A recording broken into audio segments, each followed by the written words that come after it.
Hi, everyone. Okay, this message is for the ladies. Let me tell you something. Be careful with those nevers, okay? Those, I'll never marry somebody like that. I'll never talk to somebody like that. Let me tell you something. You see the title. I used to say I would never date a bald headed man. I just didn't like how it looked. I just didn't like it. But I married a bald headed man, okay? I married a bald headed man, all right? I was thinking about how we all have a type, right? But I also thought about this after I married a bald headed man. I thought about how you can have your type, but when you're truly going by the leading of the Lord, your type goes out the window. Your type really goes out the window, okay? Because you just want who the Lord has for you, all right?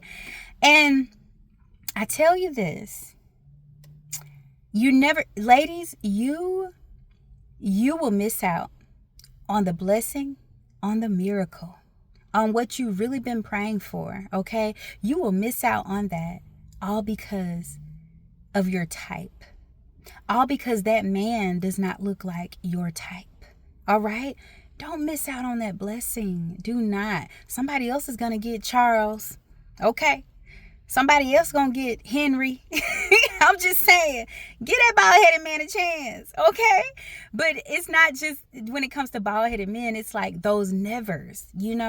I'll never date someone with kids. And I get that. That can be a touchy thing, especially if they have a dramatic ex. And this is for the men and the women, but like even with that, be careful with those nevers, because you never know what the Lord has for you. And the Lord, I feel like he does things just for us to be able to laugh and be like, you know what I'm saying? You be like, I'll never marry somebody with a bald head, and the Lord be like, all right, let me show you some, I'm sorry, y'all, I'm goofy, but listen, you're gonna miss out on your blessing, okay? I want to share this because it's just interesting. I remember one day my husband asked me, like, he felt like I was bringing so much to the table when it came to being that godly woman, right?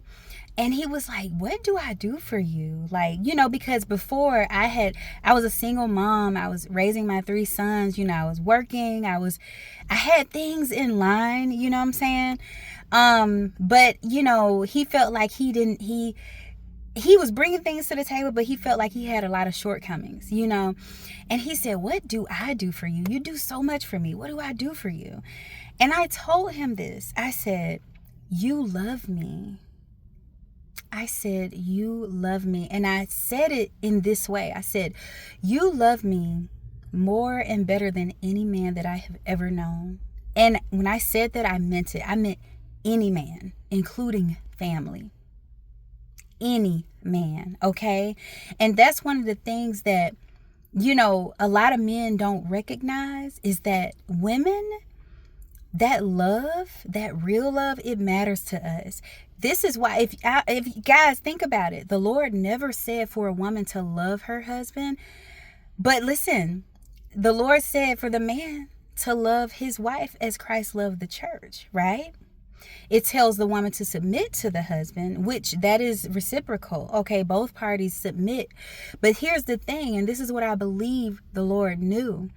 If a man loved his wife as Christ loved the church, she would want to do things for him. She wants to respect him. She wants to shower him with love. She wants to do so many other things, that she would never do for somebody else. Even if she claimed to love someone else, if they didn't love her the way that she felt like she should have been loved, that the respect is not all going to be there. Does that make sense? Like, there are going to be some shortcomings in what she does offer this man, okay? But when you have a man who loves you as Christ loves the church, you're willing to go all in, So that's what I told him, okay? But I just want you to be encouraged. I'm not going to stay before you long. Be encouraged and Stop it with those nevers, guys, because you're going to miss out. You're going to miss out, okay? I love my bald-headed husband, okay?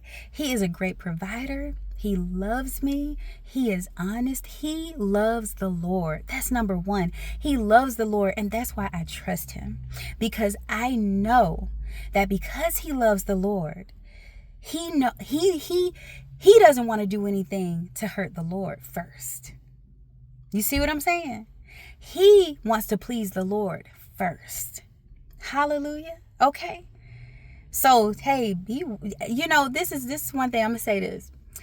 Though bald-headed men are honest, they are self-aware, they have strength, okay? It's just something about them. And let me tell you how I know, okay? Because you have to be very self-aware to say to yourself, hairline, I know you're not coming back. I'm sorry, we're going to have to part ways. I'm going to have to get rid of you because I can't keep spraying this black stuff on my hairline. I can't keep doing. That's who you need to be worried about. Those are the liars, okay? The ones who go to the barbershop and then they come out with a fresh black hairline that wasn't there before. You better run, girl, run. I'm sorry. I am not trying to be this goofy, y'all. But seriously, it takes a person. Hey, you have to be self-aware to be like, you know what? I can't keep combing this hair over here. I'm not just going to leave this little hair around my sides and leave the top bald. I'm just going to get rid of all of it. Okay? I'm going to get rid of all of it. But anyway, listen.